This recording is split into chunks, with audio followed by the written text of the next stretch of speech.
I just think that healthy rivalries are when both teams are really good and play that well in front of that kind of crowd. And it's such a great rivalry when you're playing a Mississippi State team that's nationally ranked, a team that's trying to gain national respect.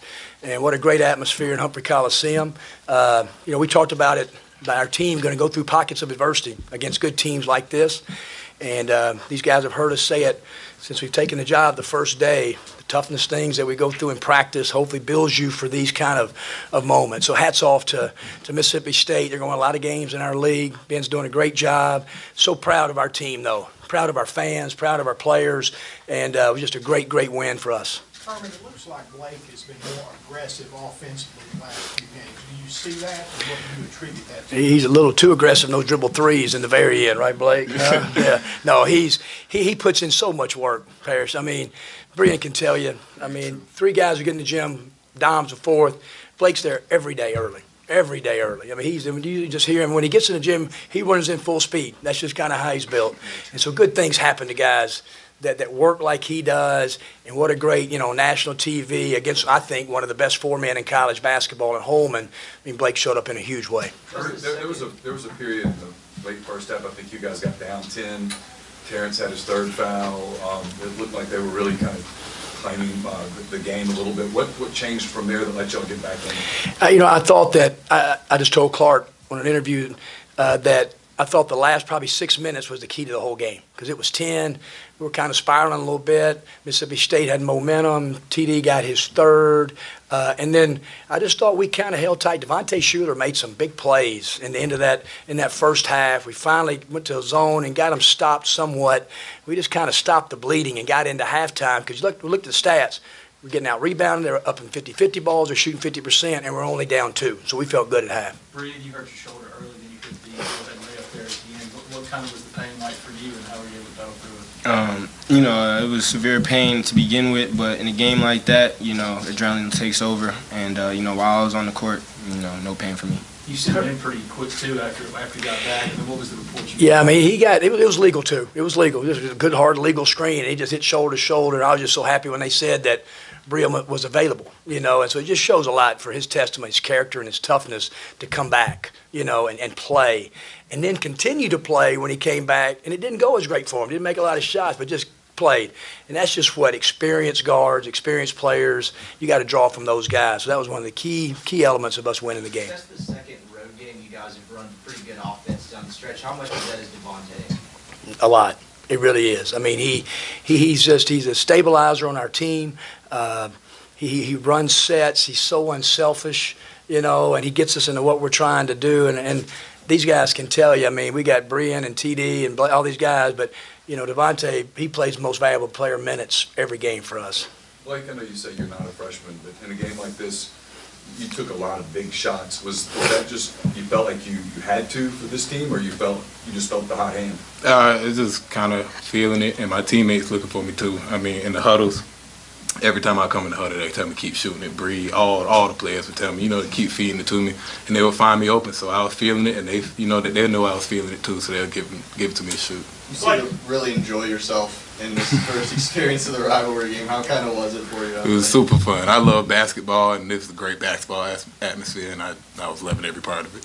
Blake, obviously, you were playing with a lot of passion out there, celebrating after the threes, and then there were a couple technical fouls in there, too. How hard was it to straddle the line between passion and not overdoing it? It's fine. Maybe I did overdo it a little bit. I mean, at the end of the day, I just got to keep playing. The refs going to make their calls, and I'm just going to adjust to what the refs are calling, so it's okay. We deserved. I apologize, because I hadn't had player technicals in a long time. KJ Buffin's a freshman, and he doesn't need to say one word about nothing. And Bruce Stevens, he deserved his technical. He looked at the bench, and it's a rivalry game, but still, I mean, you got to compose yourself, so that's on me, because that's something that has never happened in a long time. We're gonna get that one fixed. Kermit, what did you think of how Blake went to the glass down the stretch? It looked like he grabbed 2 or 3 pretty big rebounds. Good two-hand rebounds, because Mississippi State's a good rebounding team. Holman and Dew and then Weatherspoon, they're good rebounding players. And in these games, I mean, it's just kind of grown man rebounds. It's two-hand rebounds, not tap rebounds, and he did. He went and got some good balls in traffic late. Bree, can you talk us through that last drive? Take the lead back. They hit a big three, and I think we ran a play to get it inside to Bruce. Bruce was getting doubled, and he threw the ball out to me.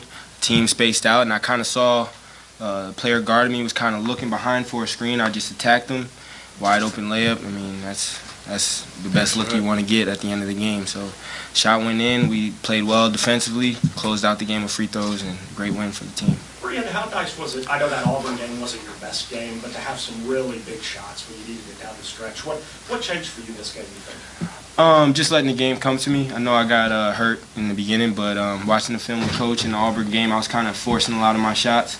And more so in this game, my teammates were getting me open. I'm taking better shots. Bruce was extending on the three-point line, making shots, so it opened up my drives.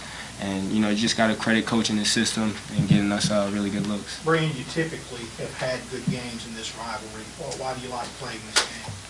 I know how important it is for the university, and it's also really important to me just because, you know, I go here and me and other players on Mississippi State, we've been playing each other for a long time. So it's just a great rivalry. Every time we come out, we want to compete and we want to win as best as possible. So, you know, it's a state game, and we want to bring the win back to Ole Miss. Kermit, were there any weird moments for you and talk about coming back? Yeah, you know, not until I walked out of the tunnel with about 4 to go before the tip. You know, it just because I hadn't been in Humphrey in a long time. I really haven't. But you know, some things run through your mind as a kid who grew up in this building, and it was a little strange, you know, early. But obviously, when the ball tips, you know, then you're just coaching like mad for your players, and like I said, you know, it's amazing how.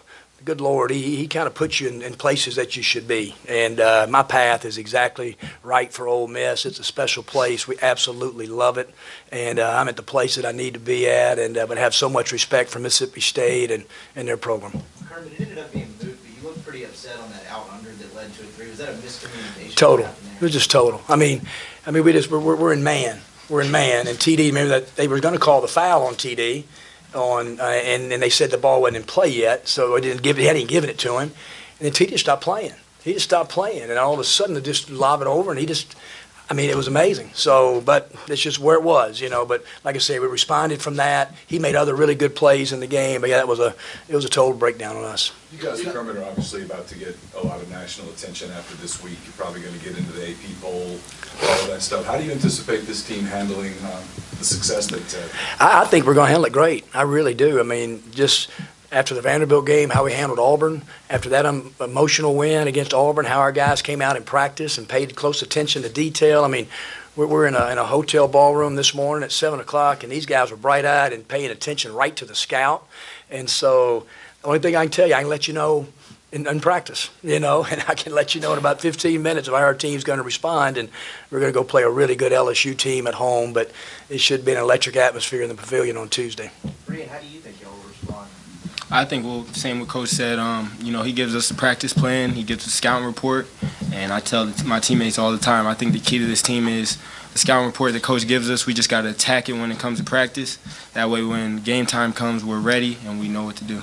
Blake, what was the attitude about this team when you got here as a brand newcomer, first time on campus, first time around these guys, and what is the attitude like now? It's changed for the better. I feel like we're just more of the culture is built by Coach Davis. We're just really buying into it. You know, every day we feel like we are a national team. We should be one of the best. We should be in all the best games, and we're one of the better teams in the nation. As long as we carry that attitude, we should be okay. You know, it's not like you guys just became a good team last week, the past week. So what do you think, what were people missing about this team, do you think? The toughness we play with, the toughness. Toughness is just in our blood. You can feel it when we're playing against other teams. We go through practice extremely hard, and it shows in the game. I feel like we're an extremely tough team. I think you just had to get in national games. I think you just had to get in national. We went Butler, and we're up 5 against Butler. Second game of the year, and you know, and then we couldn't do what we did the last couple. We kind of melted, and they beat us in the end in a great environment. And so I just think it took us to get to some national games. So Baylor helped, and Baylor winning some games helped. But then just when you get in this league, you know, you start beating Vanderbilt and then 2 ranked teams. And I just think that's the way as a program. It was picked last in the league. you got to fight for every ounce of respect. It's just right there. So we got to keep fighting for it every game. That Vanderbilt game, going on the road, nobody's thinking much of you, but you go on the road and win that. How much did that do for the team confidence, do you think? It was the happiest locker room we've had to date.